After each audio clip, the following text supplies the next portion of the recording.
Did you know schizophrenia typically appears when a person is in his or her teens to early 20s? Also, about 10% of people with schizophrenia commit suicide and are more likely to have a drug or alcohol abuse problem long term. And lastly, about 1% of the population, which is about 2.2 million Americans, will develop schizophrenia. What is going on, everyone? This is your daily dose of mental health with Adam, and in this video today we will be discussing schizophrenia. Now this will be divided into a part 1 and a part 2. Part 2 will be discussing how to talk to somebody with schizophrenia and tips in regards to that.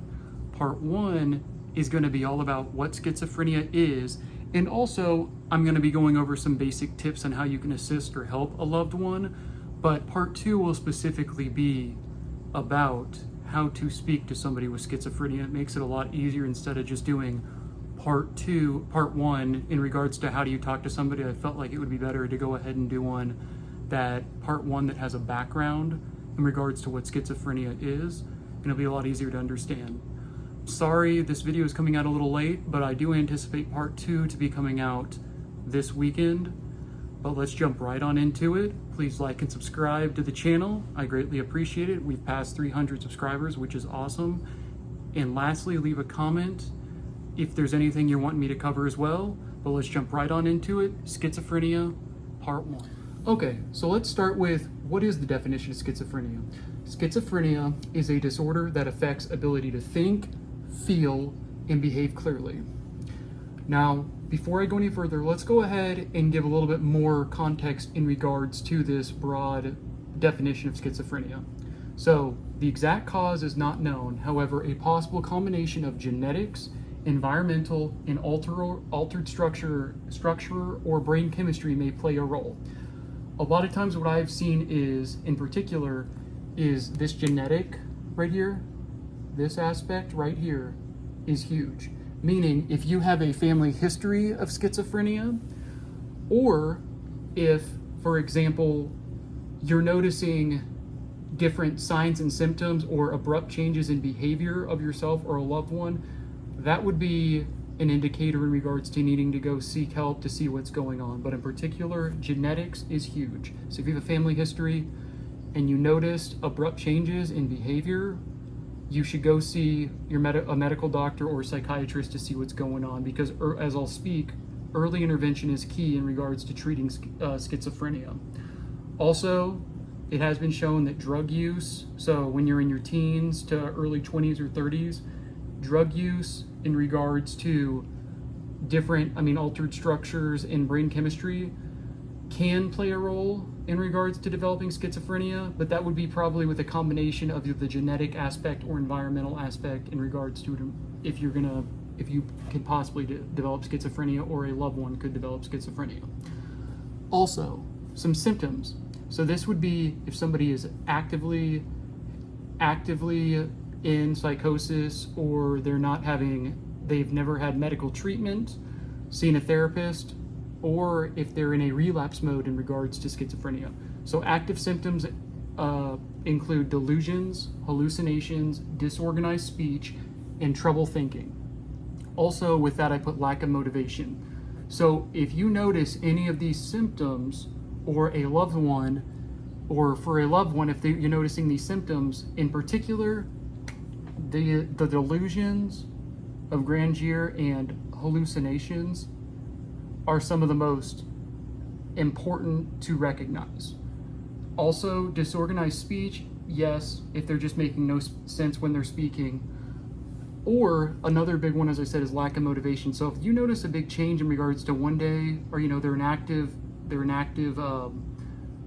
going to the gym, have a job, have a lot of friends, and then they abruptly start not wanting to do anything, that would be a key indicator in regards to, maybe I need to go, see a medical professional for myself or a loved one. But in particular, as speaking, delusions and hallucinations are big, and disorganized speech can be as well. Next, so how I labeled this was tips for helping a loved one, or tips for helping a loved one, or in regards to if you're a caretaker of somebody who has schizophrenia, some tips you you should definitely be aware of. So first and foremost, education. So educate yourself. This will help in regards to making informed decisions. And once again, I put a little arrow here for early intervention is key. As stated, early intervention to this is key because the earlier you seek treatment or you can get a loved one into treatment will long-term result in a better outcome, because the earlier you can get them on specific medications and develop a therapeutic rapport with the psychiatrist, it will only help.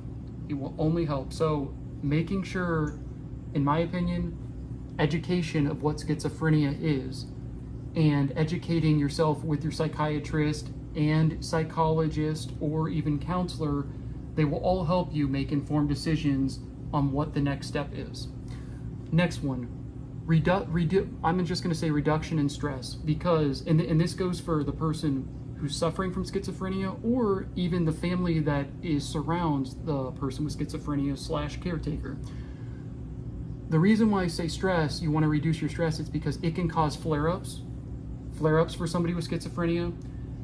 And also, the big thing with reduction of stress, it will help with the patient, not the patient, but the person with schizophrenia.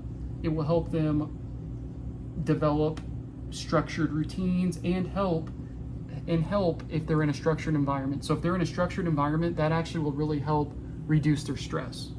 I've seen this. So if you keep them active, obviously going to the doctor, seeking the right support they need, but also in the home setting, making sure that you're keeping them active in regards to exercise, keeping them busy, making sure you're doing everything you can in regards to making sure they're cleaning their rooms, keeping a clean house. Little things like that will only help them reduce their stress, because if you just don't do anything for them and you feel like there's nothing you can do, that'll just lead to higher stress levels and it'll make the schizophrenia worse, especially the delusions and the hallucinations. And the lack of desire really to do anything, which will make it worse. Also, seek help right away. So, as I said before, this makes an impact long-term in regards to medications and finding a doctor that forms a therapeutic, keyword right here, therapeutic relationship with the loved one or in regards to the person with schizophrenia. The longer you wait and, as I said, put off seeking help, it will only result in long-term negative consequences. And it can make the person with schizophrenia actually a lot more irritable.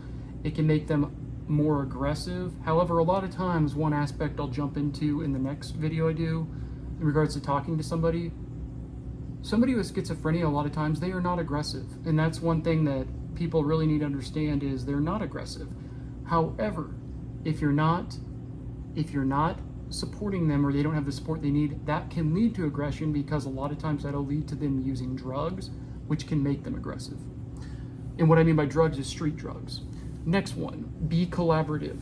Okay, so when your loved one has a voice in treatment, they will be more motivated to continue and start treatment, and in particular, their meds and therapy. So really the big thing with this is let them have a voice and let them as well express how they're feeling. So in particular, let's say they've started a treatment, they've started medication, which I'll talk about next, and they're saying, I'm having these side effects from the medication. Listen to what they're saying and let them obviously collaborate in regards to their treatment plan. Because once again, yes, they have schizophrenia, but most people with schizophrenia, they are very, very, very smart people, very smart. And if you treat them like a little child, a lot of times that is what causes some of that rebellious activity and causes them to become a lot more paranoid. And real quick with symptoms, another one I wanted to write real quick right here is paranoia. Paranoia. So if you're not letting them have a say in their treatment, they will become a lot more paranoid, which will make it where they won't trust anyone. So be collaborative with your loved one or the person with schizophrenia, let them make decisions about their treatment. Now, if they're saying they don't want anything, that's one thing, any treatment, but work with them. So if they say, oh, I don't want any treatment, blah, blah, blah, blah, no, tell them, no, we need to go see the doctor, see what they have to say, but I want you to express your opinion. And the more you let them express their opinion to the provider, or just express their opinion to the loved one who's taking care of the person with schizophrenia, they will trust you more, which will essentially help with the paranoia that can come with schizophrenia. Help reduce the chances of having severe paranoia. And lastly, monitor medication. So this is really big for the caretaker right here, and for the person with schizophrenia. So if you're watching this and you have schizophrenia, this is why I put it in red. So monitor medication. Obviously, there are side effects to medications. So what I wrote right here is take side effects seriously. Encourage med compliance. Avoid drug interactions such as alcohol. A lot of the antipsychotics and medications you're taking, you want to avoid alcohol with it because it can cause severe side effects. And lastly, stopping medication is the number one reason for relapse. And you should never, I'll just write right here, never stop med abruptly. I think that's how you spell it.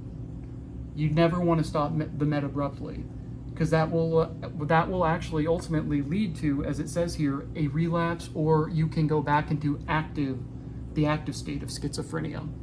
So real quick, to sum this all up, this is part 1 of the schizophrenia content that I will be providing in regards to a good starting point and kind of what schizophrenia is, and tips for helping a loved one in regards to just a good overview of what can help when somebody's first been diagnosed with schizophrenia, and just good tips to know in general for your loved one with schizophrenia or the person with schizophrenia watching this. So part 2 will be about how to talk to somebody. Part 2 will be how to talk to somebody with schizophrenia. And lastly, real quick, if you could please like and subscribe to the channel, I greatly appreciate it, and leave a comment in regards to if you've ever known anyone, or you have a loved one who has schizophrenia, or even if you have schizophrenia yourself, because it's not a death sentence. It is not. There are plenty of resources nowadays that can help you or a loved one cope with schizophrenia. Once again, I appreciate you all. I love you all. I'm sorry I didn't put a video out faster, but be on the lookout for part 2. I should probably have it out by Saturday or Sunday in regards to how to talk to somebody with schizophrenia. Please like and subscribe, hit that bell icon, and leave a comment. I love you all. Look out for the next video.